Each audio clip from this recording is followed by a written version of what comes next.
Okay, here is information on the radon testing, mitigation, licensing, etc., and the mold testing process.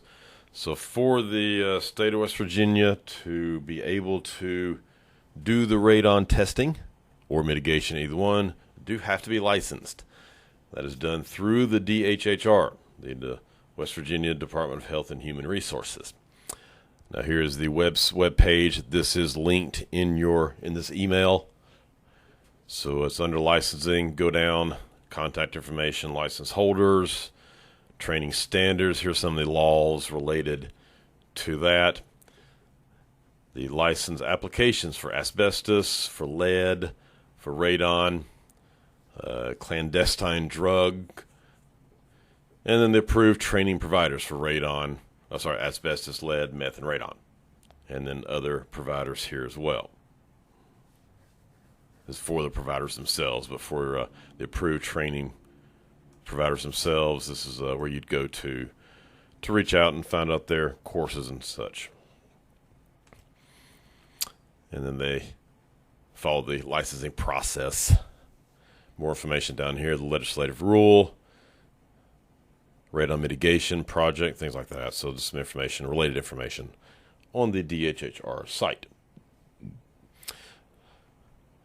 Now, as far as the mold testing, here is the kit that I use. You can get them in a lot of different places, but Tool Experts is one. It's the Zephon Z Light Sampling Detection. And depending on which kit you choose, you can get all this. As far as the equipment, a little toolbox to carry everything, the vacuum pump, a little pedestal to hold the hose and the media onto. And you can get it with the basic kit, deluxe, or ultimate, different options there. Some come with the some material, some media. Deluxe kit there shows added some of the different test cartridges and pieces, whether it be swabs like Q-tips to be able to catch or collect samples, surface samples, or what I prefer are the tape lifts. That's this down here in this picture there. Let's see if there's a better picture right there. Yeah, these are tape lifts. They're like the old glass slides looking at a microscope, but they're plastic. And have a sticky portion. You stick it to the surface and peel it up and put it in a little tray, a little case that comes with it, and send it off to a lab. Then the aerosols, that is for the air quality. That's what hooks to the air pump.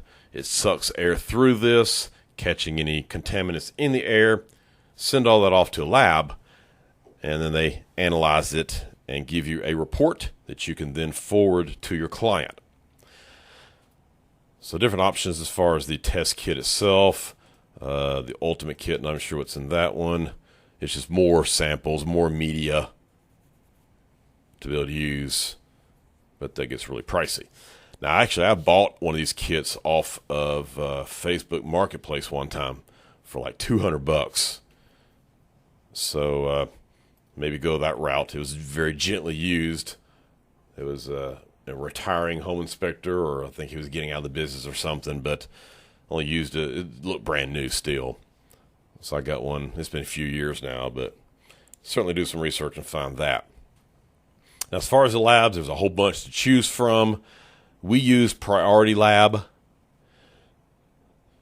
Do mold, asbestos, they do all kinds of stuff, even radon.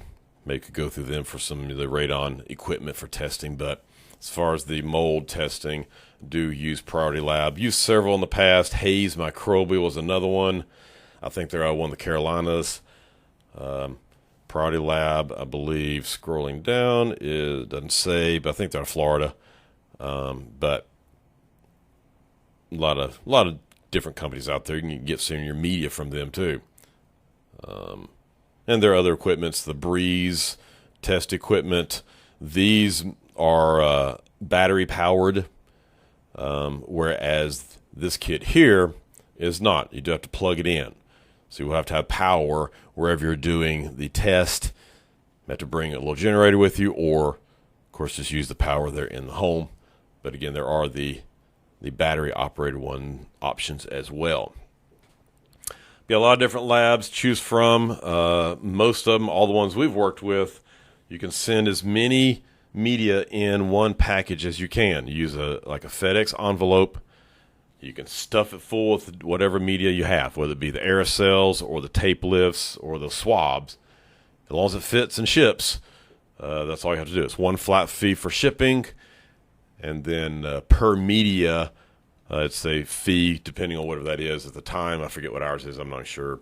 But they charge you for that. Then, of course, you charge your client enough to cover those costs, plus make yourself some money. So several options there on how to handle the mold testing. Now, there is no licensing requirement in West Virginia for that. Just some training. InterNACHI has a training course that you could take. But other than that, there's really no licensing that must be done. And that is that. I hope that helps.